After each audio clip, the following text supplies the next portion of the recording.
හරි. අයිබෝවන්. දැන් අපි සාකච්ඡා කරන්න යන මාතෘකාව තමයි ශාක පටක කියන මාතෘකාව. හරි ඔබේ ඒකක වලින් හතරවන ඒකකය වන ශාකාකාරය හා ක්‍රියාකාරීත්වය කියන ඒකකයේ පළමුවන මාතෘකාව තමයි ශාක පටක කියලා කියන්නේ. ඒ අනුව හතරවන පාඩම ශාකාකාරය හා ක්‍රියාකාරීත්වය ශාක ආකාරය සහ ක්‍රියාකාරීත්වය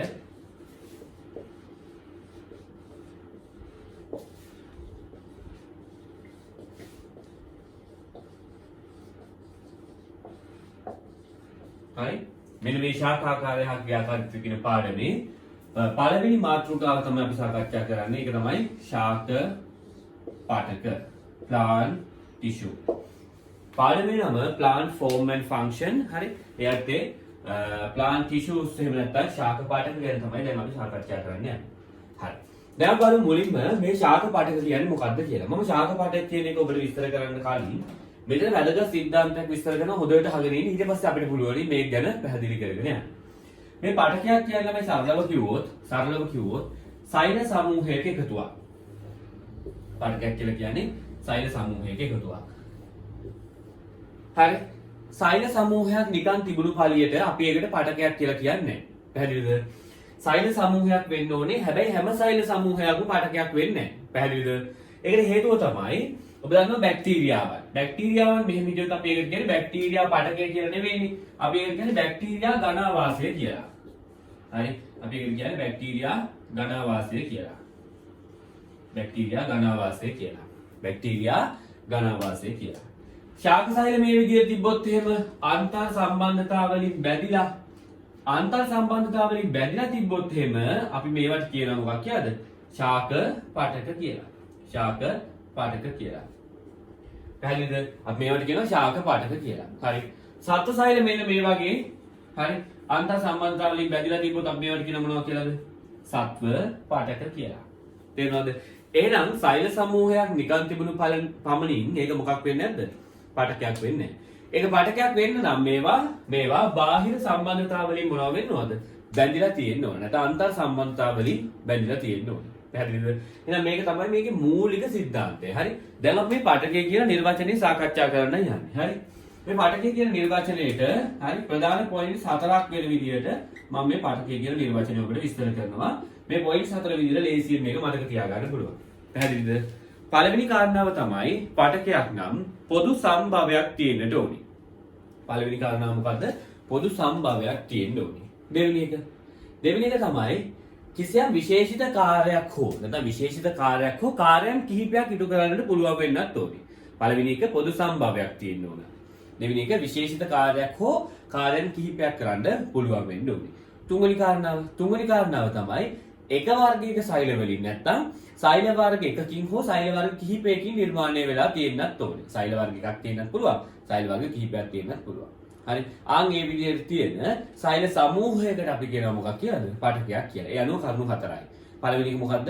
පොදු සම්භවයක් ඇති. දෙවෙනි කාරණාව විශේෂිත කාර්යයක් හෝ කාර්යයන් කිහිපයක් ඉටු කිරීම සඳහා සකස් වෙලා තියෙන. තුන්වෙනි එක තමයි සෛල වර්ග එකක් හෝ සෛල වර්ග කිහිපයකින් නිර්මාණය වෙලා තියෙන සෛල සමූහයක් අපි කියනවා. එක්ව ගත්තාම සෛල සමූහයක් එක්ව ගත් විට අපි ඒකට කියන මොකක් කියලාද? පාඨකයක් කියලා. ඒ අනුව පාඨකයක් කියන්නේ පළවෙනි එක තමයි පොදු සම්භවයක් ඇති. පොදු සම්භවයක් ඇති. දෙවෙනි කාරණාව විශේෂිත කාර්යයක් හෝ කාර්යයන් කිහිපයක් ඉටු කිරීමට සකසුණු විශේෂිත කාර්යයක් හෝ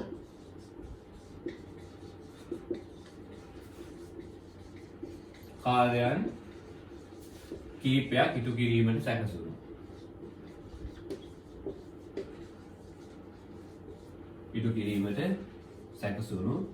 සෛල වර්ග එකක් හෝ සෛල වර්ග කිහිපයකින් යුක්ත වෙලා තියෙන ඊළඟ සෛල වර්ග එකක් හෝ සෛල වර්ග කිහිපයකින් යුත් සෛල වර්ග එකක් හෝ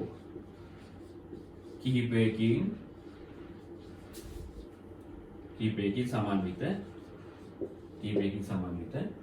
හරි සෛල සමූහයක් එක්ව ගත්තාම අපි ඒකට කියනවා පාඨකයක් කියලා. සෛල සමූහයක් එක්ව ගත්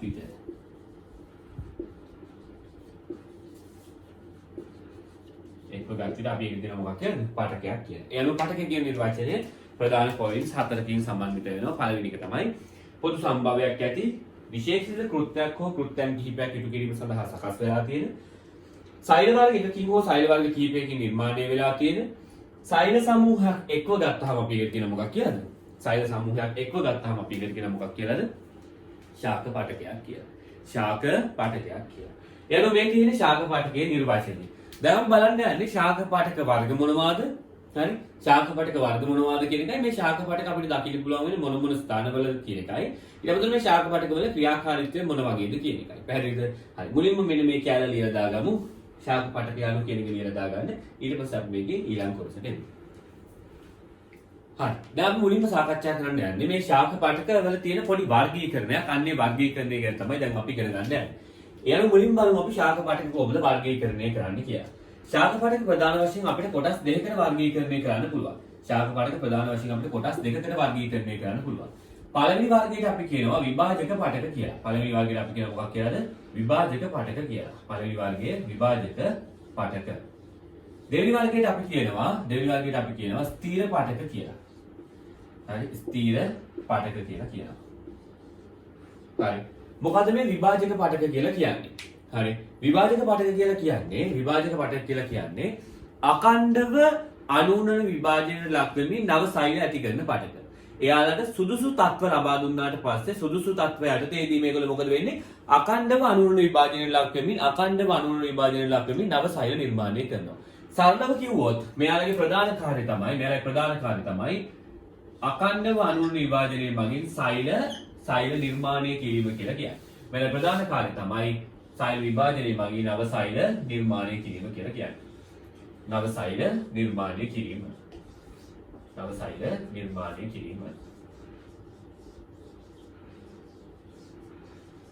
මේ විභාජක පටක වලට සුදුසු තත්ත්වයන් ලබා දුන්නාට පස්සේ මේ විභාජක පටක අඛණ්ඩව බෙදෙනවා. අඛණ්ඩව බෙදීම. මේ අඛණ්ඩව බෙදීම කියන්නේ ළමයි අනුනන විභාජනය කියන එක. නැත්නම් සෛල චක්‍රය කියන එක. අනුනනෙන් බෙදෙනවා. ඒ අනුව විභාජක පටක වලට හරි සුදුසු තත්ත්වයන්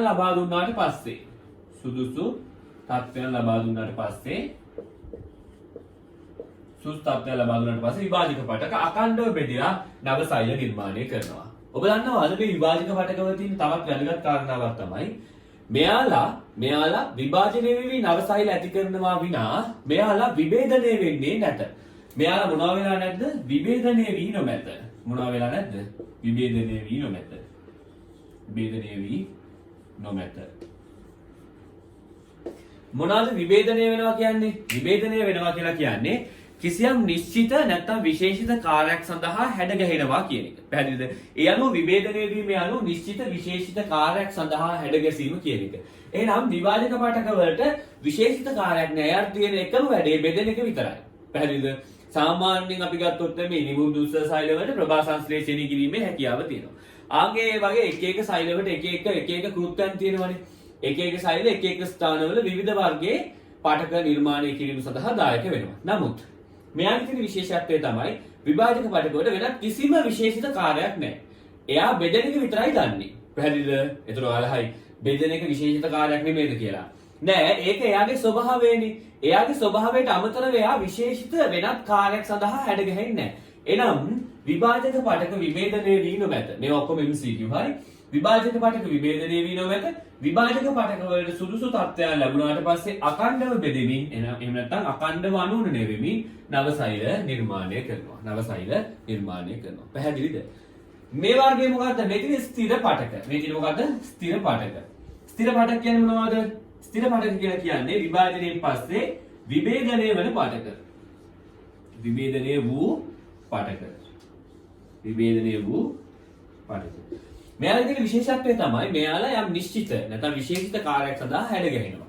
ඉරිමුරු දුස්තර සෛල විදියට, සෛවල මුරු දුස්තර සෛල විදියට, ස්ථූල කෝණාස්තර සෛල විදියට, දුරස්තර සෛල විදියට, සෛලම වාහිනී විදියට, වාහකාම විදියට, ඕන ඔය විදියට එක එක වර්ගයේ සෛල බවට මෙයාලට පත් වෙන්නට පුළුවන්. හරි? පත් වෙන්නට පුළුවන් නිසා මෙයාලා විවිධ වර්ගයේ සෛල බවට පත් වෙලා ඒ සෛලයේ බවට පත් වුණාට පස්සේ ඒ සෛලයෙන් කරන කාර්යයන් ටික කරනවා. උදාහරණයක් විදිහට ගත්තොත් එහෙම මෙයාලා ඉනි හෝ සවිවර මුරුදුස්තර සෛල බවට පත් වුණොත් එහෙම ශාක පත්‍රවල ප්‍රභා සංශ්ලේෂණය කරනවා. ඒ කියන්නේ මෙයාලට විශේෂිත කාර්යයක් තියෙනවා. මෙයාලා විශේෂිත කාර්යය සඳහා හැඩ ගැහෙනවා. ඒ අනුව ස්ථිර පාඨක විභේදනය වූ පාඨක වෙනවා. විභාජක පාඨක විභේදනය නොවූ පාඨක වෙනවා. විභාජක පාඨක මම ඔබට කිව්වානේ සුදුසු තත්ත්ව ලබා දුන්නාට පස්සේ අකණ්ඩව බෙදීලා නව සෛල නිර්මාණය කරනවා කියලා. නව සෛල නිර්මාණය කරනවා කියලා. ඔබ දන්නවාද? මේ හැදෙන නව සෛල වලින් කොටසක් මේ හැදෙන නව සෛල වලින්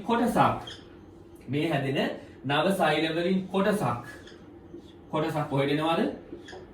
ස්ථිර පාඨක කලාපයට එනවා. මේ හැදෙන නව සෛල වලින් කොටසක් ස්ථිර පාඨක කලාපයට එනවා. ඊතුරු කොටස විභාජක පාඨක ලෙසම එතනම රැඳිලා ඉන්නවා. පැහැදිලිද? ඒ කියන්නේ පාඨකයක් දැන් ඊතන විභාජක පාඨකයක් තියෙනවා කියලා හරි. මෙන්න මෙතන විභාජක පාඨකයක් තියෙනවා. හරි. මේ විභාජක පාඨකයෙන් සෛල හැදෙනවනේ හරි. මේ විභාජක පාඨකයෙන් අලුත් සෛල හැදෙනවා. ඕම් හැදෙන අලුත් සෛල ටික හරි. මෙන්න මේ විදිහට අලුත් සෛල හැදෙනවා. හරි. මේ හැදෙන අලුත් සෛල වලින් කොටසක් මොන කලාපයට එනවද? ස්ථිර පාඨක කලාපයට ඇවිල්ලා විශේෂිත කාර්යය සඳහා හැදගෙනවා. කොටසක් විභාජක පාඨක ලෙසම පවතිනවා. කොටසක් විභාජක කලාපයේම විභාජක පාඨක ලෙස පවතී. යන මතක තියාගන්න මෙන්න මේ විභාජක පාඨක අඛණ්ඩව බෙදීමෙන් නිර්මාණය වන නව සෛල සමූහයෙන් කොටසක් විභාජක පාඨක විදිහට එතනම තියෙනවා. ඊටු කොටස තමයි ස්ථිර පාඨක කලාපයට එන්නේ. පැහැදිලිද? ස්ථිර පාඨක කලාපයට එන්නේ. දැන් ඔබ කල්පනා කරන්න ඇති. මේ ඇතිවන නව සෛල වලින් කොටසක් ඇයි විභාජක පාඨක කලාපේ රැඳෙන්නේ? ඒකට හේතුව දැනට පවතින විභාජක සෛල විනාශ වෙලා මිය යන්නට පටන් ගන්නවා. ඒතකොට එයාලා ඉන්න තැන රිප්ලේස් කරන්න තමයි මෙයාලව තියාගන්නේ. පැහැදිලිද? ඒ අඩුව පුරවන්න තමයි මෙයාලෙන් කොටසක් තියාගන්නේ. පැහැදිලිද? වැඩිපුර හැදෙන ටික ඔක්කොම ස්ථිර පාඨක කලාපයට යවනවා. මේ ඔක්කොම MCQ හරි. පැහැදිලිද? ඒ අනුව විභාජක පාඨක අඛණ්ඩව බෙදීමෙන් නිර්මාණය කරන සෛල සමූහයෙන් කොටසක් ස්ථිර පාඨක කලාපයට යනවා. ඊළ විශේෂිත කාර්යය සඳහා හැදගැහිමි විභේදනය වෙනවා. විභාජක පාඨක වලින් නිර්මාණය වන නව සෛල වලින් කොටසක් එම විභාජක පාඨක වලම රැඳෙනවා. හරි. එම විභාජක පාඨක වලම රැඳෙනවා. පැහැදිලිද? තව වැදගත් කාරණා කිහිපයක් තියෙනවා. මේ තියෙන විභාජක පාඨකයක් කියලා මම ඔබට කිව්වනේ. මේ තියෙන මොකක්ද? විභාජක පාඨකයක්. හරි. මේ විභාජක පාඨකයේ තියෙන විශේෂත්වය මොකක්ද? මේ විභාජක පාඨකයේ තියෙන විශේෂත්වය තමයි මේ සමහරක් විභාජක පාඨක වලට මොකක් තියෙනවද? සුප්ත කාලයක් තියෙනවා. මේ සමහරක් විභාජක පාඨක වලට මම මෙතන දාන්න සමහර විභාජක පාඨක කියලා. හරි. සමහර විභාජක පාඨක. හරි. සමහර විභාජක පාඨක. සමහර විභාජක පාඨක වලට මොකක් තියෙනවද? සුප්ත කාලයක් තියෙනවා. මොකද්ද සුප්ත කාලයක් කියලා කියන්නේ? සුප්ත කාලයක් කියලා කියන්නේ හරි. සමහර විභාජක පාඨක වලට මොකක් තියෙනවද? සුප්ත කාලයක් තියෙනවා. මොකද්ද සුප්ත කාලයක් කියලා කියන්නේ? සුප්ත කාලයක් කියලා කියන්නේ අක්‍රීය කාල සීමාවක් කියන එක. හරි. සුප්ත කාලයක් තියෙනවා. සුප්ත කාලය. මොකද්ද සුප්ත කාලයක් කියලා කියන්නේ? අක්‍රීය කාලයක් කියන එක. පැහැදිලිද? උදාහරණයක් ගන්නකො හරි. දැන් උදාහරණ මෙහෙම ශාක අටක් තියෙනවා. හරි. ශාක අටක් තියෙනවා. ඔබ දකින්න පුළුවන් මේ ශාක අටක්. හරි. මේ ශාක අටේ මෙහෙම කොළ තියෙනවා. හරි. ඔබ දන්නා හොඳටම මේ ශාක අට මේ විදිහට මේ ශාක අට තියෙන තාක්කල් හරි. මෙන්න මේ කොළ එන තැන්වල තියෙන පුංචියට මෙහෙම පොඩි පාර්ශවික අංකුර. හරි. පාර්ශවික අංකුර දැකලා තියෙනවනේ ඔයගොල්ලෝ. මේ අත්තේ මේ දැල්ල හොඳට තියෙනකම් මේ පාර්ශවික අංකුර අක්‍රීය තත්ත්වයේ පවතින්නේ. අක්‍රීය තත්ත්වයේ පවතින්නේ. හරි. ඉන්ඇක්ටිව් ෆෝම් එකේ තියෙන්නේ. එහෙම නැත්නම් අක්‍රීය තත්ත්වයේ පවතින්නේ. අපි මෙහෙම කරනවා. හරි. අපි මේ අත්ත මෙතනින් කපලා දානවා. අපි මේ අත්ත මෙතනින් කපලා දැම්මම පස්සේ මොකද වෙන්නේ? එතකොට මේ අග්‍රස්තේ නැති වෙන නිසා මෙන්න මේ කක්ෂීය අංකුර වර්ධනය වෙන්නට පටන් ගන්නවා. මෙන්න මේ කක්ෂීය අංකුර වර්ධනය වෙන්න පටන් ගන්නවා. හරි. මේක අයින් වෙනකම් මේගොල්ලෝ අක්‍රීය තත්ත්වයේ පැවතුනේ. මේගොල්ලෝ අක්‍රීය ස්වරූපයේ හිටියේ. මේක අයින් වෙච්ච ගමන් මේගොල්ලෝ සක්‍රීය වෙනවා. එහෙනම් මේ විභාජක පාඨක වලටත් පුළුවන් මොකක් ගත කරන්නද? සුප්ත කාලයක්. එහෙම නැත්නම් අක්‍රීය කාලයක් ගත කරන්න. සුප්ත එහෙම නැත්නම් අක්‍රීය කාලයක් ගත කරන්න. ඊට පස්සේ මෙයාලා සක්‍රීය වෙන්නට පටන් ගන්නවා. සුප්ත කාලයෙන් පස්සේ මේගොල්ලෝ නැවත සක්‍රීය වෙන්නට පටන් ගන්නවා. පැහැදිලිද? දැන් ඉගෙන ගන්න ඕන වැදගත් කාරණා කිහිපයක් තියෙනවා. මොනවද වැදගත් කාරණා ටික? වැදගත් කාරණා වලින් පළවෙනි එක තමයි විභාජක පාඨකවල නැත්නම් විභාජක පාඨකවල වූ සෛලවල ලාක්ෂණික ලක්ෂණ කියන එක. එහෙනම් දැන් අපේ මාතෘකාව විභාජක පාඨකවල වූ සෛලවල ලාක්ෂණික ලක්ෂණ. මම මෙතන කොහොම දාන්න විභාජක පාඨකවල වූ සෛලවල ලාක්ෂණික ලක්ෂණ. ලාක්ෂණික ලක්ෂණ. හරි විභාජක පටකවල වූ සෛලවල ලාක්ෂණික ලක්ෂණ. මොනවාද මේ විභාජක පටකවල වූ සෛලවල තියෙන ලාක්ෂණික ලක්ෂණ වෙන්නේ? විභාජක පටකවල වූ සෛලවල ලාක්ෂණික ලක්ෂණ පහක් තියෙනවා. කීයක් තියෙනවද ඔක්කොම? ලාක්ෂණික ලක්ෂණ පහක් තියෙනවා. අපි මේ පහ මෙතෙන්ට ගමු. හරි ලාක්ෂණික ලක්ෂණ පහක් තියෙනවා. මම මේ පහ මෙහෙම දාන්නම්. හරි. පළවෙනි කාරණාව. විභාජක පටකවල තියෙන හැම සෛලයක්ම සජීවී සමවිස්කම්භික ගෝලාකාර සෛල. සරලව කිව්වොත් බෝල වගේ සෛල තමයි විභාජක පටකවල තියෙන්නේ. ඒ අනුව පළවෙනි කාරණාව ජීවී සමවිස්කම්භික ගෝලාකාර. හරි ජීවී සමවිස්කම්භික ගෝලාකාර සෛල. තමයි පළවෙනි පොයින්ට් එක. ජීවී සමවිස්කම්භික ගෝලාකාර සෛල තමයි විභාජක පටකවල තියෙන්නේ. ඊළඟ කාරණාව තමයි මේගොල්ලෝගේ මැද්දේ තඩි න්‍යෂ්ටියක් තියෙනවා. එහෙනම් මැද්ද න්‍යෂ්ටියකින් යුක්ත වෙනවා. මේ මැද්දට වෙන්න තමයි න්‍යෂ්ටිය තියෙන්නේ. දැන් ඔබ අහයි. මැද න්‍යෂ්ටිය තියෙනවා කියන එක ඉතින් ඒ හැටි ලක්ෂණයක්ද?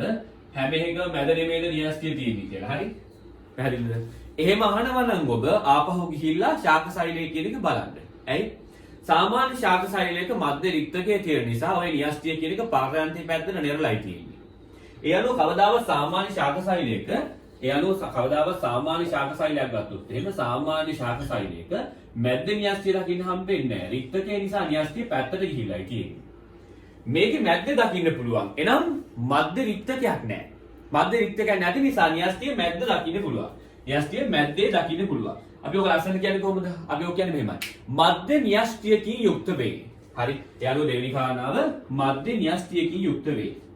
මැද්ද න්‍යෂ්ටියකින් යුක්ත වේ. මැද්ද න්‍යෂ්ටියකින් යුක්ත වේ. එහෙනම් දෙවෙනි කාරණාවත් හරි. තුන්වෙනි එක මොකද්ද? තුන්වෙනි එක තමයි මේකේ සෛලප්ලාස්මයක් ගත්තොත් එහෙම. සෛලප්ලාස්මයේ ඝන සෛලප්ලාස්මයක් තියෙන්නේ. තුන්වෙනි කාරණාව තමයි මේකේ තියෙන මොන සෛලප්ලාස්මයක්ද? ඝන සෛලප්ලාස්මයක් ඇත. ඝන සෛලප්ලාස්මයක් ඇත. ඝන සෛලප්ලාස්මයක් තියෙන්නේ. ඊළඟ කාරණාව මේකේ තියෙන විශේෂත්වය තමයි මේගොල්ලන්ට අධික ලෙස බෙදීමේ හැකියාවක් තියෙනවා. එනම් ගුණණය වීමේ හැකියාවක් දරයි. නැත්නම් ගුණණය වීමේ හැකියාව ඉහළයි. හරි? එයාට ලියා ගන්න අංක 4 ගුණණය වීමේ හැකියාවක් දරයි. ගුණණය වීමේ හැකියාවක් දරයි. හරි ගුණණය වීමේ හැකියාව. නැවත බෙදීමේ හැකියාවක් තියෙනවා. අවසාන කාර්යය තමයි මෙයා ව්‍යුහමය හා කෘත්‍යමය වශයෙන් විභේදනය වෙලා නැහැ. මම ඔබට කිව්වේ ව්‍යුහමය හා කෘත්‍යමය වශයෙන් විශේෂිත කාර්යය සඳහා සකස් වෙලා නැහැ. අවසාන කාර්යය තමයි ව්‍යුහමය හා කෘත්‍යමය වශයෙන් විභේදනය වී නොමැත. ව්‍යුහමය හා කෘත්‍යමය වශයෙන් විභේදනය වී නොමැත. හරි ව්‍යුහමය හා කෘත්‍යමය වශයෙන් විභේදනය වී නොමැත. ඒ අනුව විභාජක පටකවල තියෙන සෛලවල මූලික ලක්ෂණ පහක් තියෙනවා. ඔබෙන් මේක MCQ වලත් අහනවා. හරි විභාජක පටකයක සෛලවල ලාක්ෂණික ලක්ෂණයක් නොවන්නේ කියලා. මේකෙන් හතරකුයි අපබ්‍රංශ බොරුවකුයි දානවා. හරි එතකොට ඒක තමයි වැරදි උත්තරේ වෙන්නේ. පැහැදිලිද? මේක විභාගතවල කෙලින්ම ඔබෙන් අහනවා. මොකද්ද? විභාජක පටකවල මූලික ලක්ෂණ පහ දාන්න කියලා. පැහැදිලිද? වැදගත් ඊළඟ කාරණාව. මේක රචනා ප්‍රශ්නයක රෝමාංක එක කොටස. නැත්නම් ABC කියලා තියෙන රචනා ප්‍රශ්නයක නම් A කොටස විදියට අහනවා. විභාජක පටකය අනු කුමක්ද? එහි ලාක්ෂණික ලක්ෂණ විස්තර කරන්න. ඊට අමතරව ශාක සෛලවල නැත්නම් ශාකවල ප්‍රාථමික වර්ධනය සඳහා දායක වන විභාජක පටක විස්තර කරන්න කියලා. තේරුණාද? එහෙනම් මේක බහුවර්ණවල අහන, විභාගතවල අහන, රචනාවල අහන පොදු මාතෘකාවක්. පොදු මාතෘකාවක් තමයි මේ විභාජක පටකවල තියෙන සෛලවල මූලික ලක්ෂණ කියලා කියන්නේ. පැහැදිලිද? ඒ අනුව ඔබට මේ ගලා යාම පැහැදිලි ඇතිනේ හරි. එතකොට මේ ජීව විද්‍යාව වගේ ලස්සන විෂයක් පුළුවන් තරම් ලස්සන විදිහටම ඉගෙන ගන්න. එතකොට ඔබට පුළුවනි මේවා ඉතාමත් ලස්සනට මතක තියාගන්න. නැත්නම් ඔබට හැමදාම වෙන්නේ මේ වගේ පාඩම් මුළු මාස 30 අවුරුදු ගණන් පාඩම් කර ඉන්න. කටපාඩම් කර තමයි ඉන්න වෙන්නේ. ඒක නිසා මේක තර්කය අවබෝධ කරගෙන ඒත් එක මේක ලස්සනට ඉගෙන ගන්න. හරි. එතකොට අපිට පුළුවන් මේක වඩාත් ලස්සන විෂයක් බවට පත් කරගෙන තාත්විකව ජීව විද්‍යාව ඉගෙන ගන්න. හරි. ඒ අනුව දැන් ඔබට පැහැදිලි ඇති මෙන්න මේ සෛලවල කාර්යයන් කියන ටික. හරි. මෙන්න මේ ෆ්ලෝ chart එක අපි දාගමු. හරි. මේ ෆ්ලෝ chart එක ඔයාලගේ note එකේ දාගන්න. මේ ෆ්ලෝ chart එක ඔයාලගේ note එකේ දාගෙන මෙන්න මේ කරුණු පහත් ලියා ගන්න ඕනේ. හරි. මුලින්ම ෆ්ලෝ chart එක දාගන්නකො. ඊට පස්සේ මෙන්න මේ කරුණු පහත් ලියා ගන්නකො. හරි. ඊට පස්සේ මම මේකේ note එක කියන්න. note එක කියන්නේ අඩුපාඩු ටික හදාගන්න. හරිද? මුලින්ම මේක දාගන්න.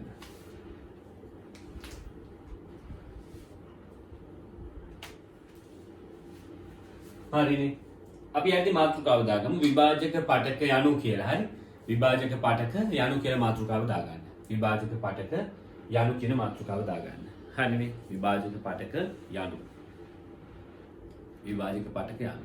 මොනවද විභාජක පටක කියලා කියන්නේ? විභාජක පටක කියලා කියන්නේ විභේදනය නොවුණු සෛල සමූහයක් නැත්නම් සෛල ස්කන්ධයකට තමයි අපි කියන්නේ විභාජක පටක කියලා. ඒ කියන්නේ විශේෂිත කාර්යයක් නැති සෛල ගොඩක් තියෙනවා නම් කොහේ හරි තැනක අපි ඒවට කියන මොනවද කියලාද? විභාජක පටක කියලා. අපි යට ලියා ගමු. යට ලියා ගන්න. යට ලියා ගන්න. විභේදනය නො වූ සෛල සමූහයක්. විභේදනය නො වූ සෛල සමූහ. විභේදනය නො වූ සෛල සමූහ විභාජක පටක ලෙස හඳුන්වයි. විභේදනය නො වූ සෛල සමූහ විභාජක පටක ලෙස හඳුන්වයි. හරිද? විභාජක පටක ලෙස හඳුන්වයි. හරි. යට ලියා ගන්න. ඊළඟ තර ලකුණ සුදුසු තත්ත්වය යටතේදී සුදුසු තත්ත්වය යටතේදී අඛණ්ඩව සෛල විභාජනයට ලක්වීමෙන් සුදුසු තත්ත්වය යටතේදී අඛණ්ඩව සෛල විභාජනයට ලක්වීමෙන් සුදුසු තත්ත්වය යටතේදී අඛණ්ඩව සෛල විභාජනයට ලක්වීමෙන් අඛණ්ඩව සෛල විභාජනයට ලක්වීමෙන් සුදුසු තත්ත්වය යටතේදී අඛණ්ඩව සෛල විභාජනයට ලක්වීමෙන් නව සෛල සෑදීමේ හැකියාවක් විභාජක පටකවලට ඇත. නව සෛල සෑදීමේ හැකියාවක් විභාජක පටකවලට ඇත. නව සෛල සෑදීමේ හැකියාවක් විභාජක පටකවලට ඇත. නව සෛල සෑදීමේ හැකියාවක් විභාජක පටකවලට ඇත. අලුත් සෛල හදන්න පුළුවන් හැකියාවක් විභාජක පටකවලට තියෙනවා. හරි. නව සෛල සෑදීමේ හැකියාවක් විභාජක පටකවලට ඇත. නව සෛල සෑදීමේ හැකියාවක් විභාජක පටකවලට ඇත. හරි. ඊළඟ කාරණාව. මොකද ඊළඟ කාරණාව? ඊළඟ කාරණාව තමයි මම ඔබට කිව්වා මේ හැදෙන නව සෛල වලින් කොටසක් මේ හැදෙන සෛල වලින් සමහර සෛල දික් වෙලා විභේදනය වෙලා ස්ථිර පටක කලාපයට ගමන් කරනවා කියලා. හරි. මේ හැදෙන සෛල වලින් කොටසක් දික් වීමෙන් සහ විභේදනය වීමෙන් ස්ථිර පටක කලාපයට එනවා. මොකද මේ දික් වීමයි විභේදනය වීමයි කියන්නේ විභේදනය වීම කියලා නම් කියන්නේ විශේෂිත කාර්යය සඳහා හැඩ ගැහෙනවා කියන එක. දික් වීම කියලා කියන්නේ හැදෙන සෛලේ බෝල වගේමනේ. ඒවා ටිකක් දික් වෙලා අර විශේෂිත හැඩයක් බවට පත් වෙනවා. ඒ කියන්නේ ඉනිමුදුස සෛල ඉනි විදියට, පෙනෙන නාලයක සෛල පෙනෙන නාලයේ විදියට. අන්න ඒ වගේ දික් වෙලා ඒ සෛල විශේෂිත කාර්යයක් සඳහා හැඩ ගැහෙන්නට පටන් ගන්නවා. අපි යටි දාමු. යටි දාන්න.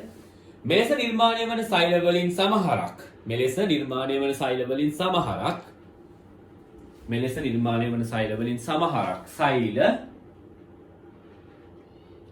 මෙලෙස නිර්මාණය වන සෛල වලින් සමහර සෛල මෙලෙස නිර්මාණය වන සෛල වලින් සමහර සෛල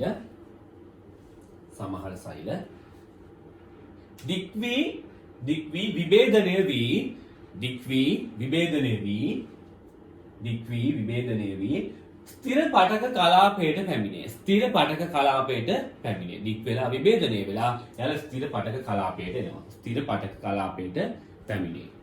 ස්ථිර පටක කලාපයට පැමිණේ. ස්ථිර පටක කලාපයට පැමිණේ.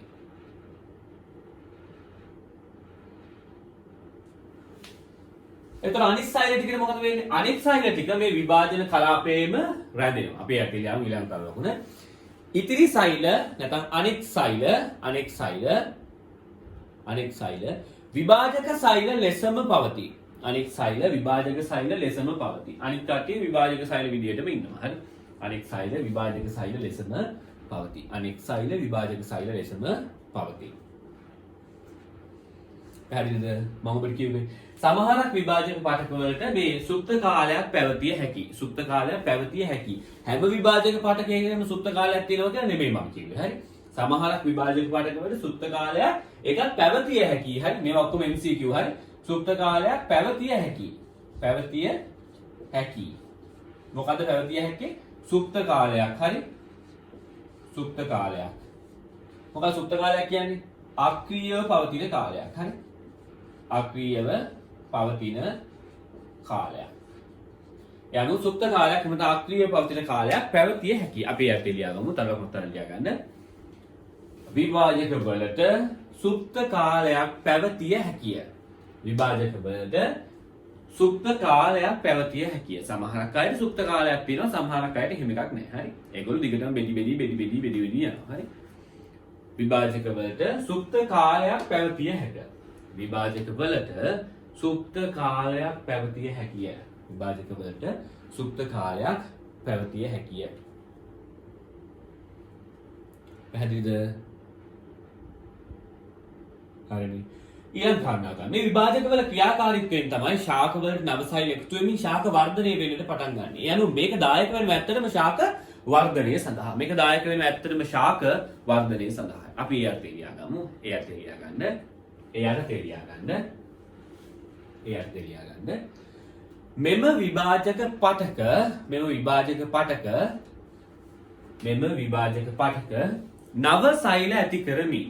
මෙම විභාජක පටක නව සෛල ඇති කරමින්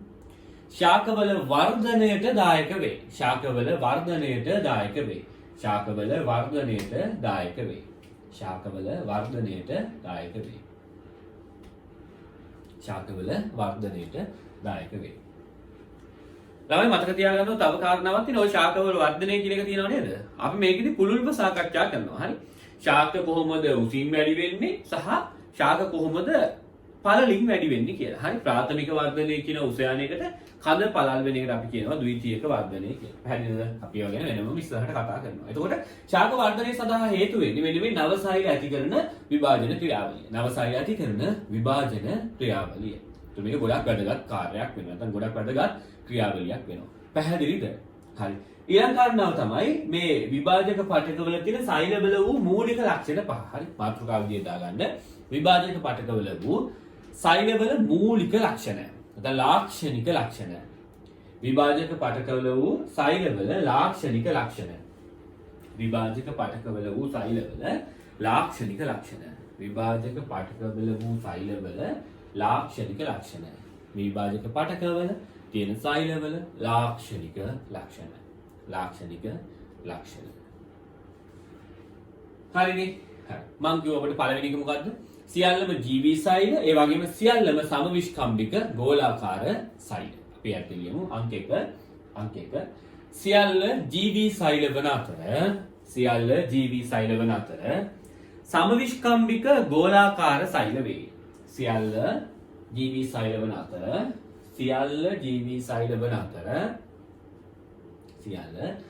සෛල වන අතර සමවිස්කම්භික ගෝලාකාර සෛල වේ. සමවිස්කම්භික එමත් නැත්නම් ගෝලාකාර සෛල වේ. දෙකම එකයි. හරි. සමවිස්කම්භික කියලා කියන්නේ ගෝලාකාර කියන්නේ දෙකම එකයි. ඕනම් ගෝලාකාර කියන එක වරහන් තුල දාගන්න. සමවිස්කම්භික ගෝලාකාර සෛල වේ. දැන් පළවෙනි එක. දෙවෙනි එක මම උඩ මොකක්ද කිව්වේ? මැද්දේ මොකක් තියෙනවද? මධ්‍ය න්‍යෂ්ටියක් අන්තර්ගත වෙනවා. සාමාන්‍ය ශාක සෛලවල න්‍යෂ්ටියේ පාදයන්තයට මෙරළයි තියෙන්නේ. මෙයාලගේ මැද දකින්නට පුළුවන්. ඒකට හේතුව මධ්‍ය රික්තකය කියන එක මේගොල්ලෝගේ නැහැ. හරි? ඒගොල්ලෝ පුංචි රික්තක කීපයක් තියෙන්න පුළුවන්. නමුත් අර මැද තියෙන තාන ප්ලාස්ටය වට වූ විශාල රික්තකය කියන එක නැහැ. පැහැදිලිද? අපි යත් ලියාගමු අංක 2 යත් ලියාගන්න. මධ්‍ය රික්තකයක් දරයි. sorry. හරි. එයාට ලියාගන්න මධ්‍ය න්‍යෂ්ටියක් දරයි. හරි.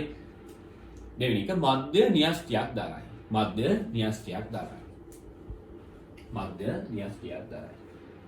හරිනේ. මධ්‍ය න්‍යෂ්ටියක් දරයි. ඊළඟ එක සෛලප්ලාස්ම වලයි මොන වගේද? ඝන සෛලප්ලාස්මයක් තියෙනවා. අංක 3 ඝන සෛලප්ලාස්මයක් ඇත.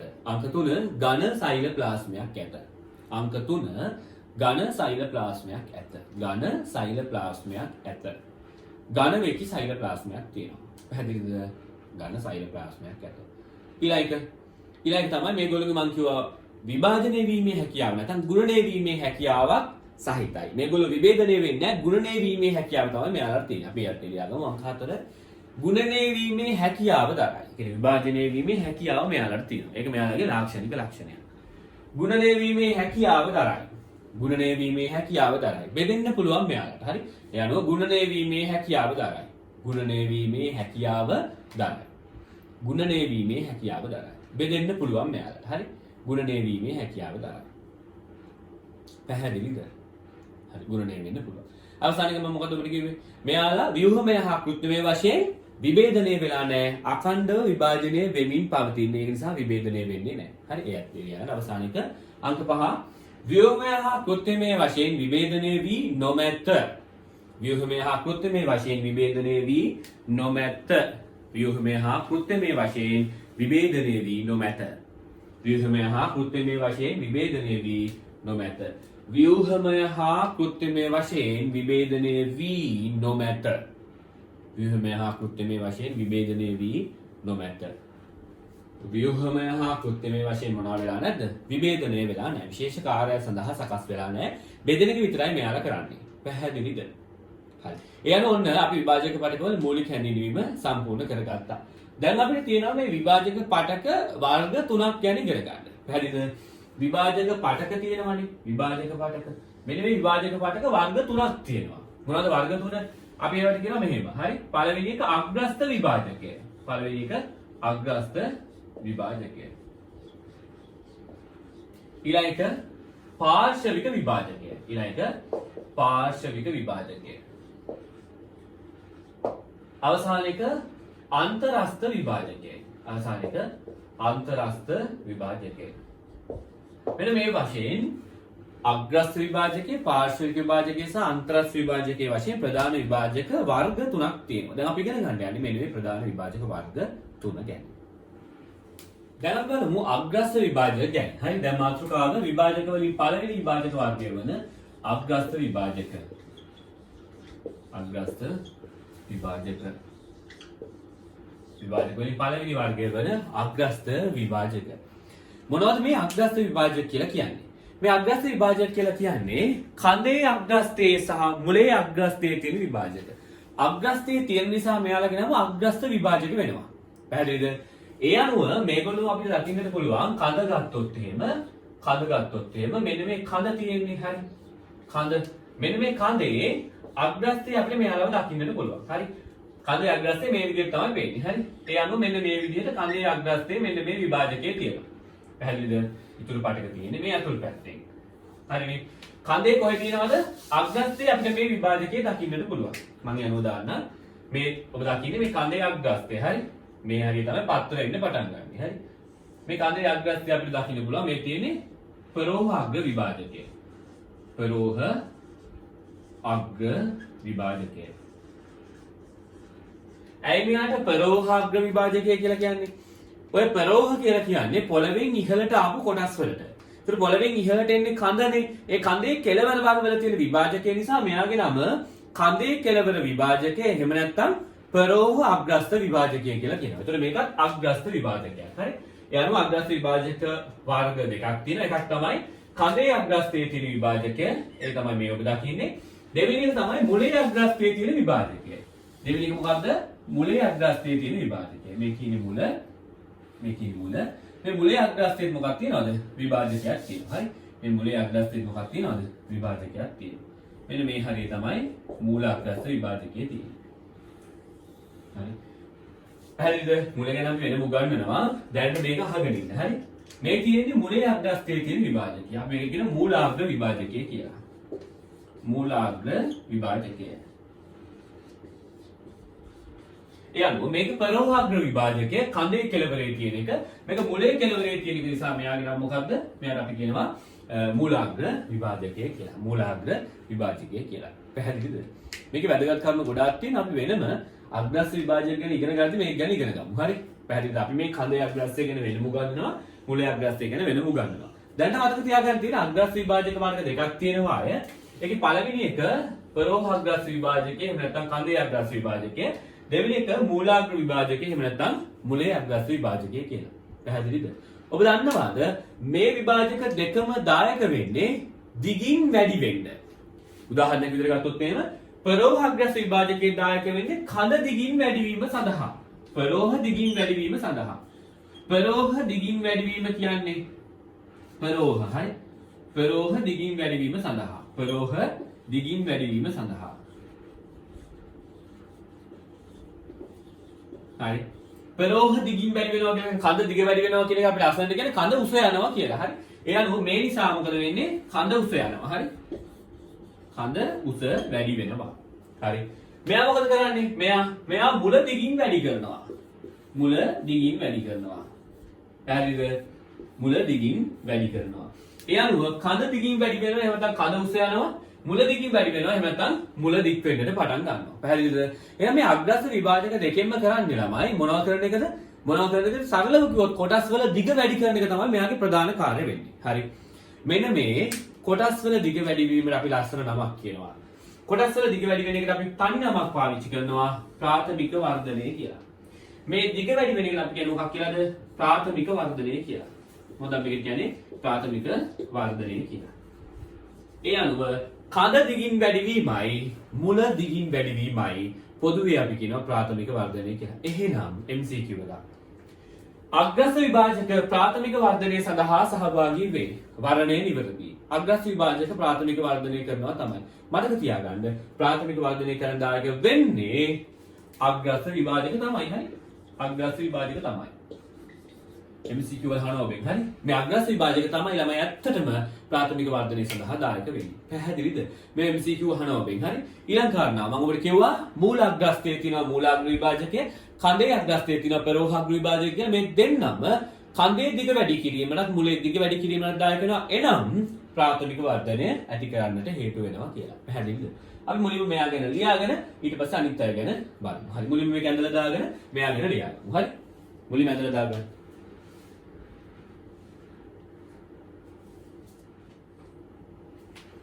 හරියට ලියා ගන්න.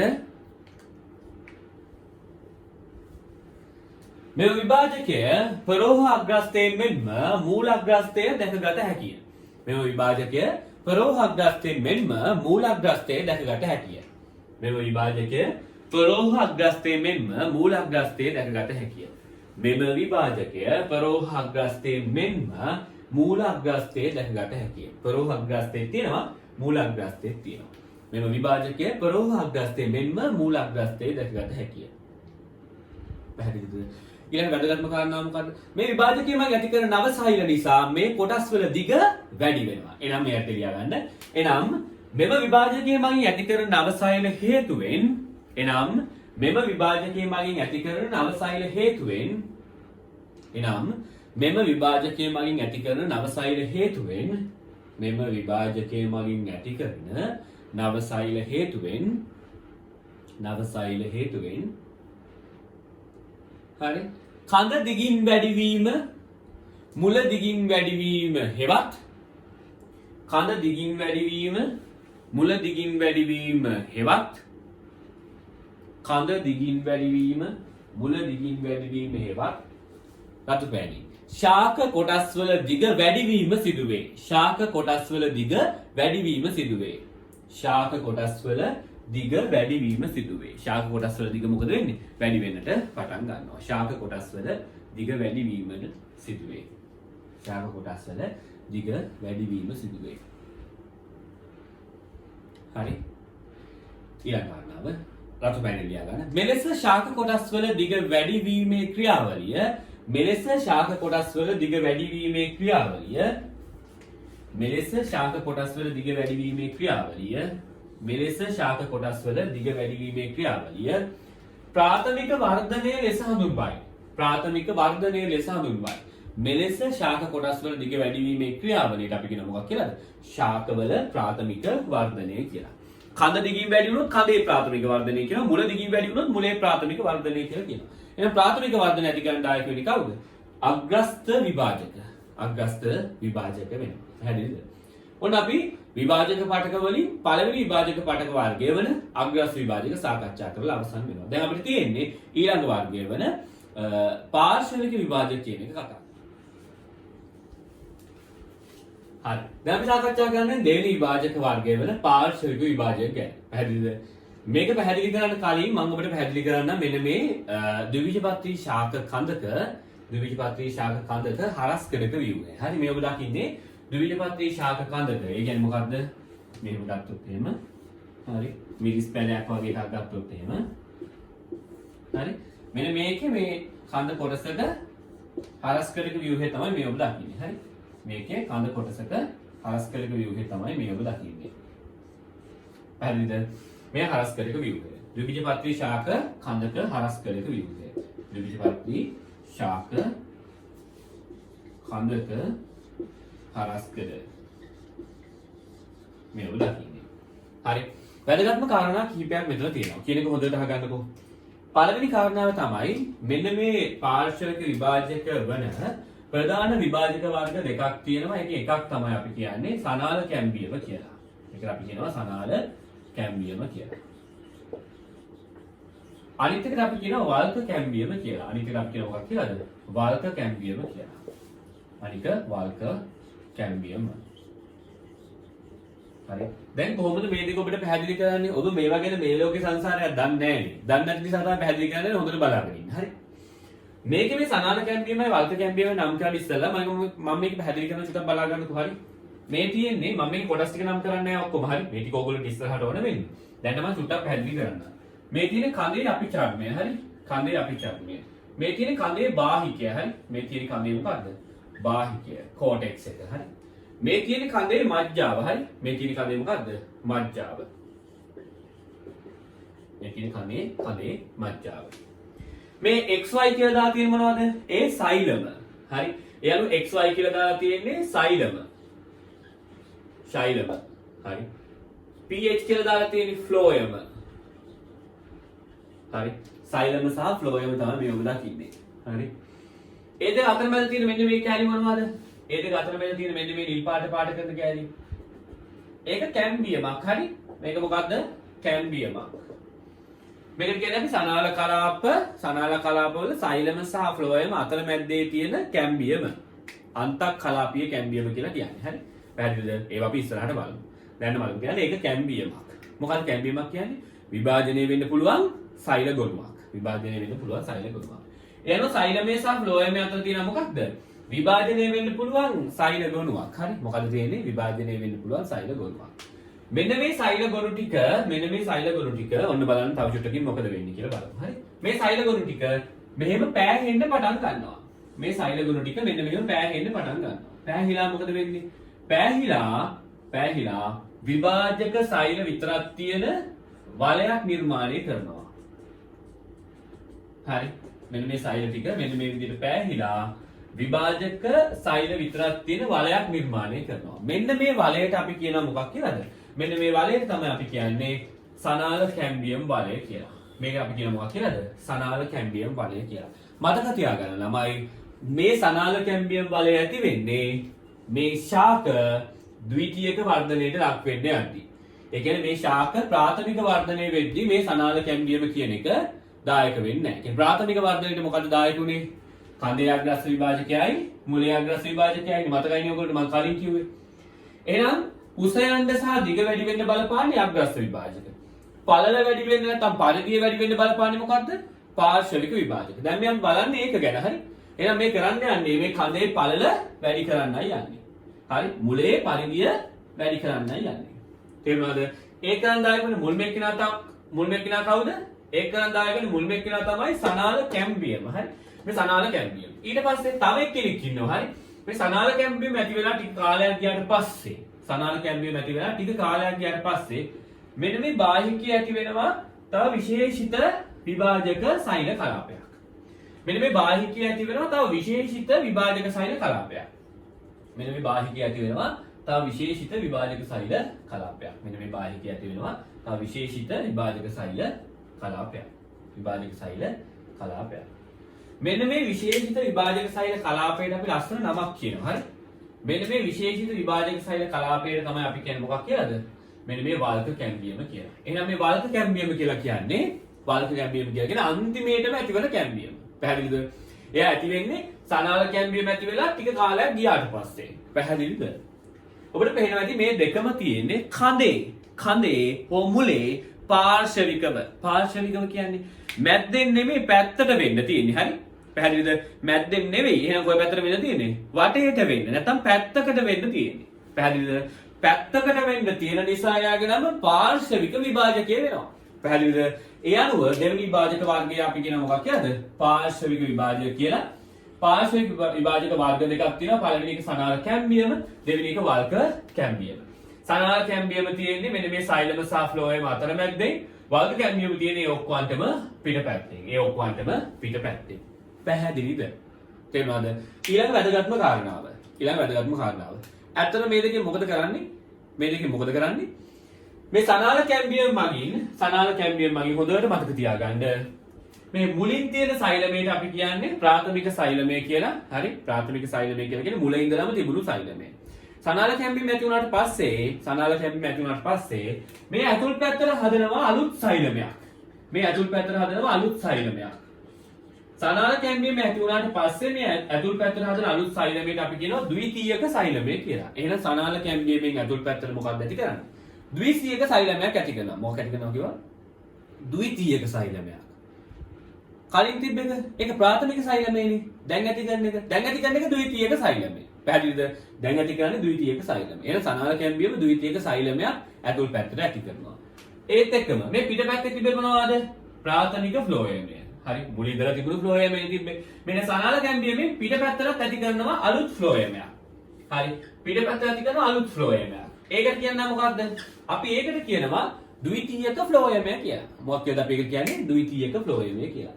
ඒ අනුව සනාල කැම්බියමෙන් ඇතුල් පැත්තට ද්විතීයක සෛලමය ඇති කරනවා. පිටපැත්තට මොකද ඇති කරන්නේ? ද්විතීයක ෆ්ලෝයමය ඇති කරනවා. පැහැදිලිද? ද්විතීයක ෆ්ලෝයමය ඇති කරනවා. මෙන්න මේ ටික ඔබ මූලික වශයෙන් දැනගන්න ඕනේ. ඊට පස්සේ බලමු මේ වර්ග කැම්බියමෙන් මොකද කරන්නේ කියලා. හරි. අපි මුලින්ම මේ සනාල කැම්බියම කියන කොටස ලියාගෙන ඉවර කරලා ඊට පස්සේ වර්ග කැම්බියම කියන කොටසට එමු. හරි. අපි එයාට ලියාගමු.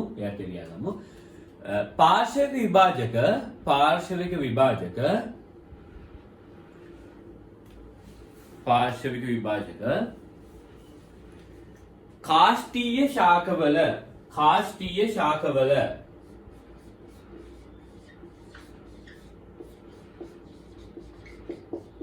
කාෂ්ඨීය ශාකවල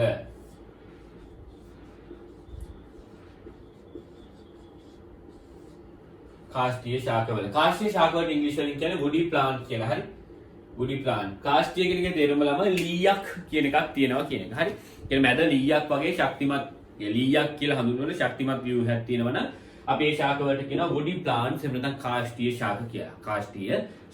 හරි, ඒත් එලියා ගන්න. කාෂ්ඨීය ශාකවල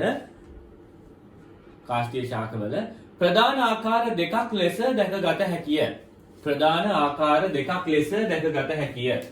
ප්‍රධාන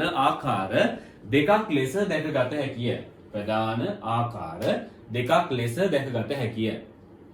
ප්‍රධාන ආකාර දෙකක් විදිහට ඔන්න අපිට දැක ගන්නට පුළුවන් වෙනවා. ප්‍රධාන ආකාර දෙකක් ලෙස දැකගත හැකිය. හරි. capital A සනාල කැම්බියම, capital B වල්ක කැම්බියම. capital A සනාල කැම්බියම, capital B වල්ක කැම්බියම. capital B වල්ක කැම්බියම. පැහැදිලිද? capital A සනාල කැම්බියම, capital B වල්ක කැම්බියම වෙනවා. පැහැදිලිද? ඊළඟ කාරණාව ඔන්න ඔය වගේ දෙකක් තියෙනවා. මම ඔබට කලින් කිව්වා. හරි, මේ වල්ක කැම්බියමේ සහ සනාල කැම්බියමේ ක්‍රියාකාරීත්වය නිසා මොකද වෙන්නේ? ශාක කොටස් වල පරිධිය වැඩි වෙන්නට පටන් ගන්නවා. අපි ඒකට කියනවා ද්විතීයක වර්ධනය කියලා. අපි ඒත් එළියාගමු. මෙම පාර්ශ්වික විභාජකවල ක්‍රියාකාරීත්වයේ හේතුවෙන්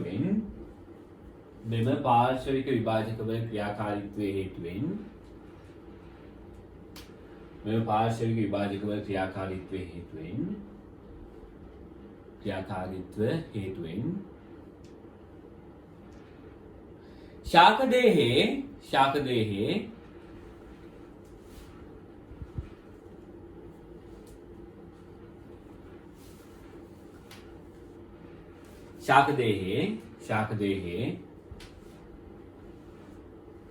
කඳන් සහ මුල්වල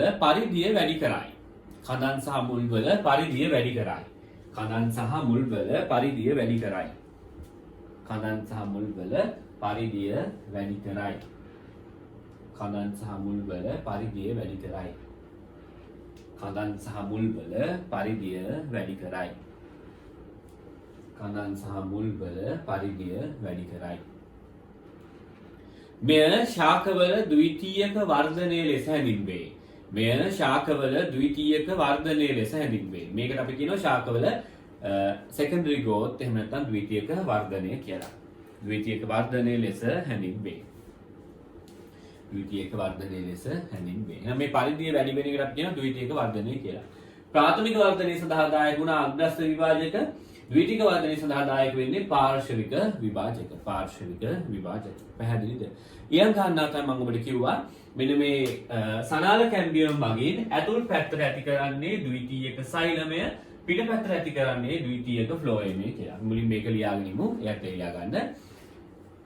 කැපිටල් A දාලාම ලියා ගන්න. සනාල කැම්බියම් මගින් සනාල කැම්බියම් මගින් සනාල කැම්බියම් මගින් සනාල කැම්බියම් මගින් සනාල කැම්බියම් මගින් ශාක දේහයේ ද්විතීයික සෛලම සහ ද්විතීයික ෆ්ලෝයම ශාක දේහයේ ද්විතීයික සෛලම සහ ද්විතීයික ෆ්ලෝයම ශාක දේහයේ ද්විතීයික සෛලම සහ ද්විතීයික ෆ්ලෝයම ද්විතීයික සෛලම සහ ද්විතීයික ෆ්ලෝයම නිපදවන අතර ද්විතීයික සෛලම සහ ද්විතීයික ෆ්ලෝයම නිපදවන අතර ද්විතීයික සෛලම සහ ද්විතීයික ෆ්ලෝයම නිපදවන අතර ද්විතීයික සෛලම සහ ද්විතීයික ෆ්ලෝයම නිපදවන අතර හරි වල්ක කැම්බියම් මගින් වල්ක කැම්බියම් මගින් යට ලියා ගන්න වල්ක කැම්බියම් මගින් වල්ක කැම්බියම් මගින් වල්ක කැම්බියම් මගින් අපිචර්මය ප්‍රතිස්ථාපනය කරමින් පරිචර්මය නිර්මාණය කරයි. අපිචර්මය ප්‍රතිස්ථාපනය කරමින් පරිචර්මය නිර්මාණය කරයි. අපිචර්මය ප්‍රතිස්ථාපනය කරමින් පරිචර්මය නිර්මාණය කරයි. අපිචර්මය ප්‍රතිස්ථාපනය කරමින් පරිචර්මය නිර්මාණය කරයි.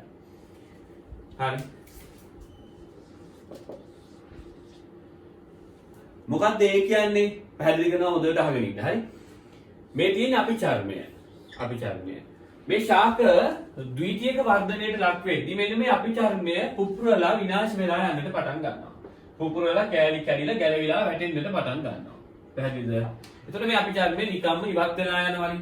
හරි. එතකොට පිටින්ම තිබ්බ ආරක්ෂක ආවරණය අයින් වෙලා යන නිසා මෙන්න මේ වල්ක කැම්බියම් මගින් හදනවා මෙන්න මේ වගේ ඝනකම් ස්ථානයක්. හරි. මේ වල්ක කැම්බියම් හදන ඝනකම් ස්ථානයට තමයි අපි කියන්නේ මොකක් කියලාද? පරිචර්මය කියලා. පෙරිඩර්ම් එහෙම නැත්නම් පරිචර්මය කියලා කියනවා. හරි. පරිචර්මය කියලා කියනවා. මේ පරිචර්මය කියන එකට ස්තර කිහිපයක් අයිති වෙනවා. අපි ඒක පස්සේ බලමු. දැන් මතක තියාගන්න. මෙන්න මේ වගේ ඝනකම් ස්තරයක් හදනවා. හරි. ඝනකම් ස්තරයක් හදනවා. හරිද? මෙන්න මේ ඝනකම් ස්තරයට තමයි අපි කියන්නේ මොකක් කියලාද? පරිචර්මය කියලා. ඒ පරිචර්මය කියලා. පරිචර්මය මගින් අපිචර්මයේ ඉවත් වීමේ අඩුව පුරවනවා. ඒකයි මම කිව්වා අපිචර්මය ප්‍රතිස්ථාපනය කරමින් මේ වෙනුවට මොකක් හදනවා කියලාද? පරිචර්මය හදනවා කියලා. යනු පරිචර්මය කියන්නේ මේක. පැහැදිලිද? මේ පෙරිඩර්ම් කියලා කියනවා.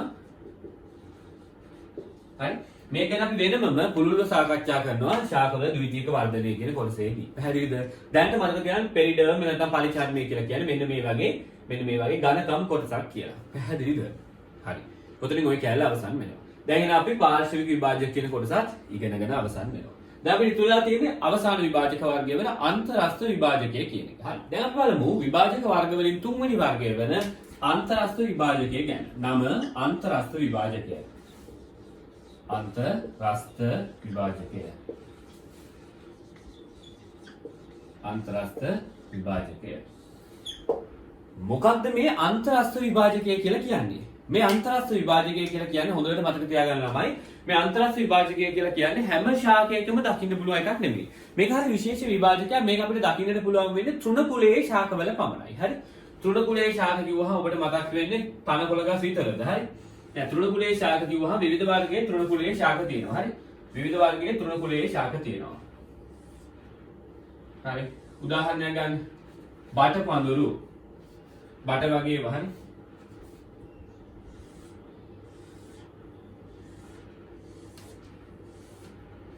විවිධ වර්ගයේ තෘණකුලයේ ශාක තියෙනවනේ. හරි.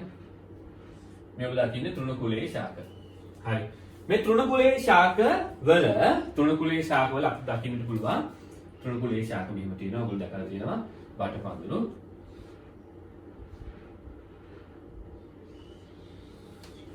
හරි. කොහොම තියෙනවනේ පොළවට සම්බන්ධ වෙලා හරි. මෙන්න මෙයාලගේ මෙන්න මේ පර්ව තියෙන්නේ.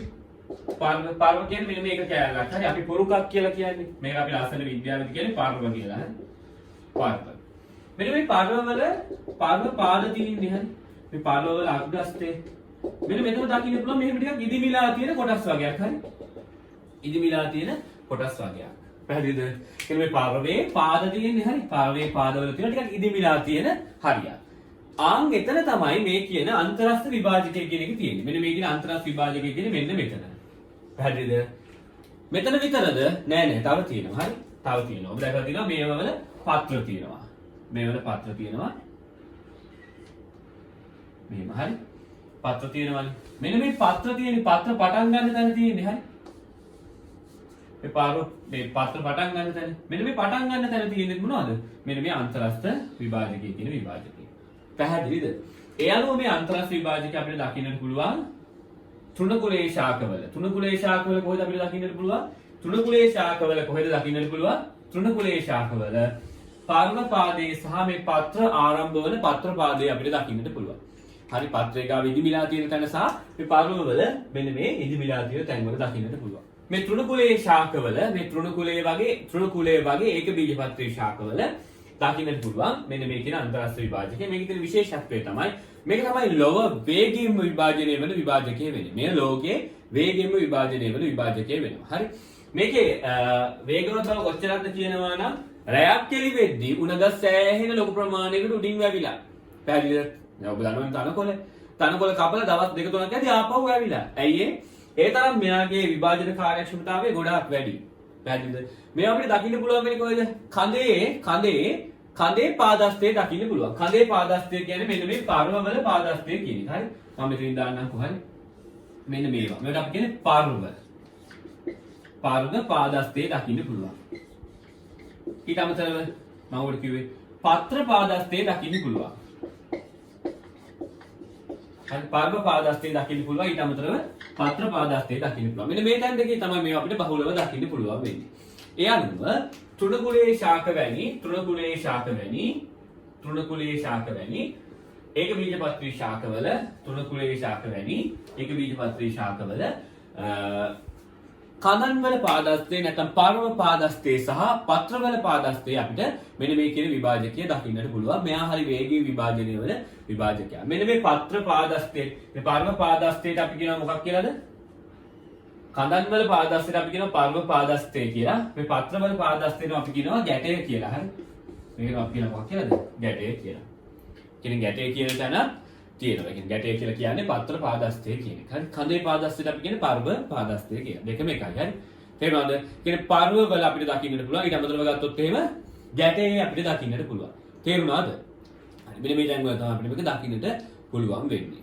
හරි. එතකොට මෙයාලගේ ප්‍රධාන කාර්යය තමයි අර කැඩිලා බිඳිලා යන පත්‍ර කොටස් වගේ ඒවා නැවත ඉක්මනින් නිර්මාණය කරන එක තමයි මෙයාලගේ ප්‍රධාන කාර්යය වෙන්නේ. ඒ අනුව කැඩී බිඳී යන පත්‍ර කොටස් නැවත ශීඝ්‍රයෙන් වර්ධනය කරවීම තමයි මෙයාලගේ ප්‍රධාන කාර්යය වෙන්නේ. කැඩී බිඳී ගිය පත්‍ර කොටස් නැවත ශීඝ්‍රයෙන් වර්ධනය කරවීම තමයි මෙයාලගේ ප්‍රධාන කාර්යය වෙන්නේ. අපි යටේ ලියා ගමු. යටේ ලියා ගන්න අන්තරස්ථ විභාජකයක් ලියා ගන්න. වේගවත් විභාජකයක් වන අතර අන්තරස්ථ විභාජකයක් ලියා ගන්න. වේගවත් විභාජකයක් වන අතර තෘණ ශාක වැනි ඒක බීජපත්‍රී ශාකවල දක්නට ලැබේ. තෘණ ශාක වැනි ඒක බීජපත්‍රී ශාකවල දක්නට ලැබේ. තෘණ ශාක වැනි ඒක බීජපත්‍රී ශාකවල දක්නට ලැබේ.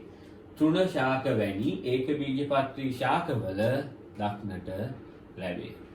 තෘණ ශාක වැනි ඒක බීජපත්‍රී ශාකවල දක්නට ලැබේ. හරි. තෘණ ශාක වගේ ඒක බීජපත්‍රී ශාකවල අපිට මේක දකින්නට පුළුවන්. කොහෙද තියෙන්නේ මම කිව්වා ඔයගොල්ලන්ට කඳේ පාදස්තේ සහ පත්‍රවල පාදස්තේ. එයාට ලියා ගන්න. මේ විභාජකය කඳේ පාදස්තේ වරහන් ඇතුලේ පර්ව. මේ විභාජකය කඳේ පාදස්තේ.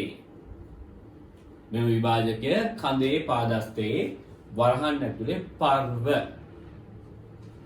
කඳේ පාදස්තේ නැත්නම් පර්ව කියලා කියනවා. හරි. මේ විභාජකයේ කඳේ පාදස්තේ නැත්නම් පර්ව වල දකින්නට පුළුවන් වෙනවා. ඊට අමතරව ගත්තොත් එහෙම. මේ විභාජකයේ තව කොහෙද අපිට දකින්න පුළුවන් වෙන්නේ? මේ වාක්‍යය අපි දකින්න පුළුවන් මම කිව්වේ පත්‍ර පාදස්තේ අපි ඔය කියනවා ගැටය කියලා. හරි. එහත් ලියාගෙන පත්‍ර පාදස්තේ වලන්න ඇතුලේ ගැට. පත්‍ර පාදස්තේ. පත්‍ර පාදස්තේ. දක්නට ලැබෙයි. දක්නට ලැබෙයි. හරි.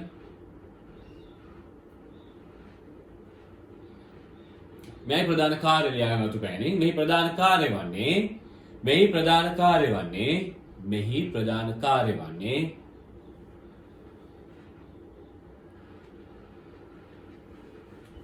මෙහි ප්‍රධාන කාර්ය වන්නේ කැඩී බිඳී ගිය පත්‍ර කොටස් නැවත ශීඝ්‍රයෙන් නැති කිරීමයි. මෙහි ප්‍රධාන කාර්ය වන්නේ කැඩී බිඳී ගිය පත්‍ර කොටස් නැවත ශීඝ්‍රයෙන් නැති කිරීමයි. කැඩී බිඳී ගිය පත්‍ර කොටස් නැවත ශීඝ්‍රයෙන් නැති කිරීමයි. කැඩී බිඳී ගිය පත්‍ර කොටස් නැවත ශීඝ්‍රයෙන් නැති කිරීමයි. කැඩී බිඳී ගිය පත්‍ර කොටස් නැවත ශීඝ්‍රයෙන් නැති කිරීමයි. කැඩී බිඳී ගිය පත්‍ර කොටස් නැවත ශීඝ්‍රයෙන් නැති කිරීමයි. හරිද? හරි. එතකොට මෙන්න මේ විදිහට ප්‍රධාන විභාජක වර්ග තුන වන අග්‍රස්ත විභාජකය, පාර්ශ්වික විභාජකය සහ අන්තරස්ත විභාජකය කියන ප්‍රධාන විභාජක පාඨක සියල්ලක්ම අවසන් වෙනවා. දැන් අපිට බලන්න තියෙන්නේ අග්‍රස්ත විභාජක දෙකෙන් කඳේ අග්‍රස්ත විභාජකය වන ප්‍රෝහ අග්‍රස්ත විභාජකයයි මුලේ අග්‍රස්ත විභාජකය වන මූල අග්‍රස්ත විභාජකය. ඊළඟට අපි කතා කරන්නේ ආන් ඒව සම්බන්ධ.